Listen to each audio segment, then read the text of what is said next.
만약 이석증으로 진단이 되었다 하더라도 이석 정복술을 수차례 시행해도 증상이 호전되지 않는다면 반드시 뇌 MRI나 MRA를 시행해야 합니다.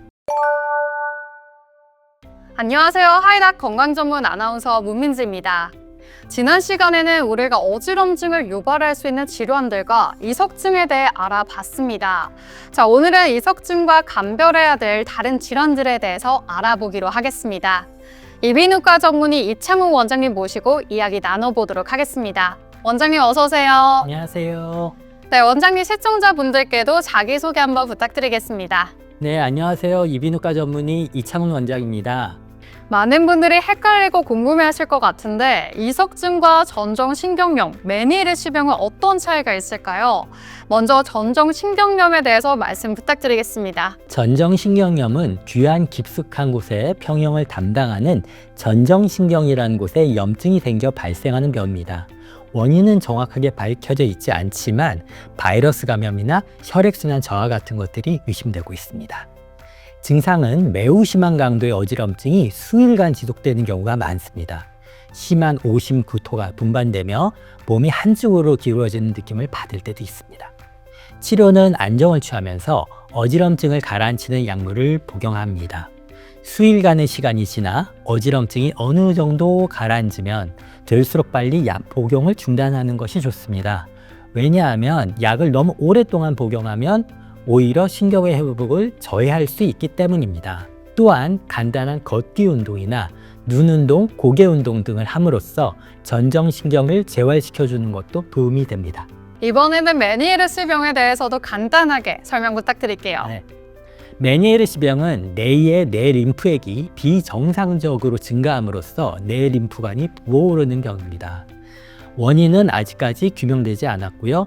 증상은 핑 도는 어지럼증과 귀의 먹먹함, 이명, 난청 4가지이며 지속 시간은 짧게는 수십 분, 길게는 수일 이상 지속될 수도 있습니다.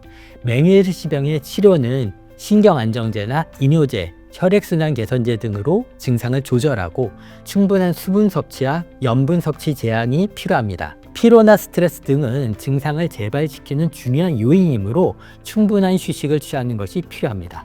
어지럼증이 뇌경색이나 뇌출혈과 같은 위험한 질환인 경우도 있잖아요. 이를 미리 예방할 수 있는 방법이나 감지할 수 있는 신호가 따로 있을까요? 네, 뇌에 문제가 있어서 발생한 중추성 어지럼증과 귀에 문제가 있어서 발생한 말초성 어지럼증을 사실 증상만으로 구분하는 것은 매우 어렵습니다. 특히 이석증과 증상이 매우 유사한 소뇌경색을 이석증으로 오인해서 치료가 지연되어 있는 경우도 있습니다. 이것은 이석증 검사에서 이석증과 소뇌경색이 동일한 결과로 나올 수 있기 때문입니다. 만약 이석증으로 진단이 되었다 하더라도 이석 정복술을 수차례 시행해도 증상이 호전되지 않는다면 반드시 뇌 MRI나 MRA를 시행해야 합니다. 만약 어지럼증 환자분이 매우 심한 두통이 동반되거나 말이 어눌하게 나오거나 시야가 겹쳐서 보인다든지 손발의 감각 이상이나 힘이 떨어지는 경우에선 중추성 어지럼증을 꼭 의심해야 합니다. 자율신경계에 문제가 있어도 어지러울 수가 있다는데요. 정말 그럴 수가 있나요? 자율신경의 문제로도 어지러울 수 있습니다. 자율신경계란 의식적인 조절을 하는 대뇌와는 별개로 몸의 활동성을 늘리는 교감신경과 몸의 안정성을 유지하는 부교감신경으로 이루어져 있습니다. 이 상반된 두 신경계가 서로 균형을 이루면서 혈압, 맥박, 체온, 소화 기능 등을 조절합니다.